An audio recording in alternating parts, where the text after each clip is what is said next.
এক কাপ চায়ে শুধু তোমাকে চাই, এই কথাটা বলে বরের পাশে বসে কোনোদিন একসাথে চা খাওয়া হয়নি। আমি যখন উঠি বর তখন ঘুম থেকেই ওঠে না, তাই 2 কাপই চা বানাচ্ছি, কিন্তু বাবার আর আমার। কিন্তু বসে বসে চা খাওয়ার আর উপায় কোথায়, এক্ষুনি ছেলে ঘুম থেকে উঠে পড়বে। আমি বাপু এত গরম চায়ে মুখ দিলেই জিভ পুড়ে যায়। তোমাদেরও কি কখনো এমন হয়? এই যে বলতে বলতে আমার ছানা বাচ্চা উঠে পড়েছে ঘুম থেকে। এরপরে পুরো টাইমটাই আমার ওকে দিতে হয়। ও একদমই ঘুম থেকে উঠে মা ছাড়ে না। তারপর ওকে ভুলিয়ে ভালিয়ে ফ্রেশ করিয়ে খাওয়ানো প্রায় 1 ঘন্টা সময় লেগে যায়। এদিকে মাও রান্না শুরু করে দেয়। আর এখন আমি করছি মিবুর জন্য চিকেনের হালকা পাতলা ঝোল হবে, সেটাই প্রেশার কুকারে করছি। প্রতিদিনই মা রান্না করে, বাকিটা যেটা চিকেন মাছ আর ডিম হয় সেটা আমি করি। আমাদের মাদের সকাল থেকে কখন যে দুপুর গড়িয়ে যায় বোঝার উপায় নেই। তারপর তো ছেলের একটু পরে পরেই চোখের আড়াল হলেই ডাক, আমার মিমিমা কই, আমার মিমিমা কই।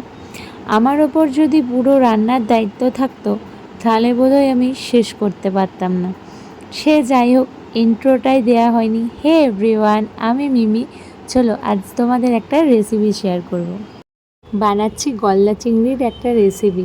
না না, মালাইকারি নয়। মালাইকারির জন্য নারকেলের দুধ আমার কাছে এই মুহূর্তে অ্যাভেলেবেল ছিল না। বানাচ্ছি চিংড়ি মাছের রেজালা। তার জন্য চিংড়ি মাছগুলোকে নুন হলুদ মাখিয়ে ম্যারিনেট করে রেখেছিলাম। তারপর সর্ষের তেলে এপিঠ উল্টে পাল্টে হালকা ভেজে নিতে হবে। বেশি ভাজলে কিন্তু চিংড়ি মাছ শক্ত হয়ে যায়।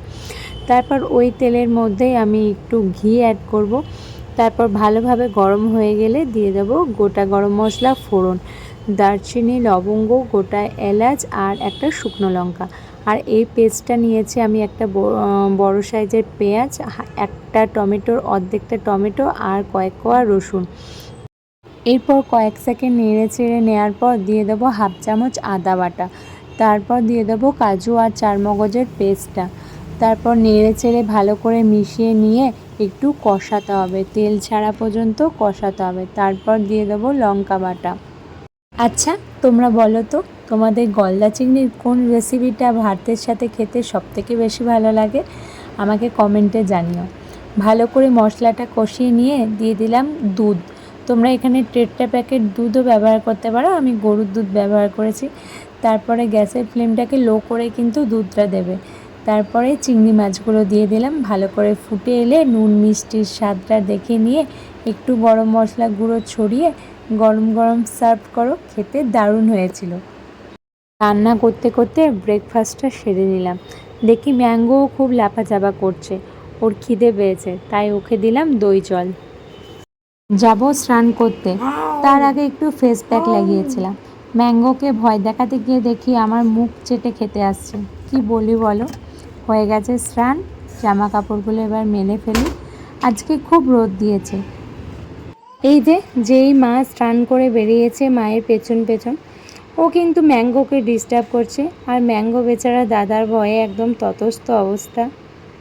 তারপরে মিবুকে লাঞ্চ করিয়ে আমরাও লাঞ্চটা করে নিলাম। খুব ভালো হয়েছিল চিংড়ি মাছটা। দেখছো মাঝখানে স্টিকটা বার করতে ভুলে গেছিলাম। চলো খেয়ে নিই, আজকের মতো বাই।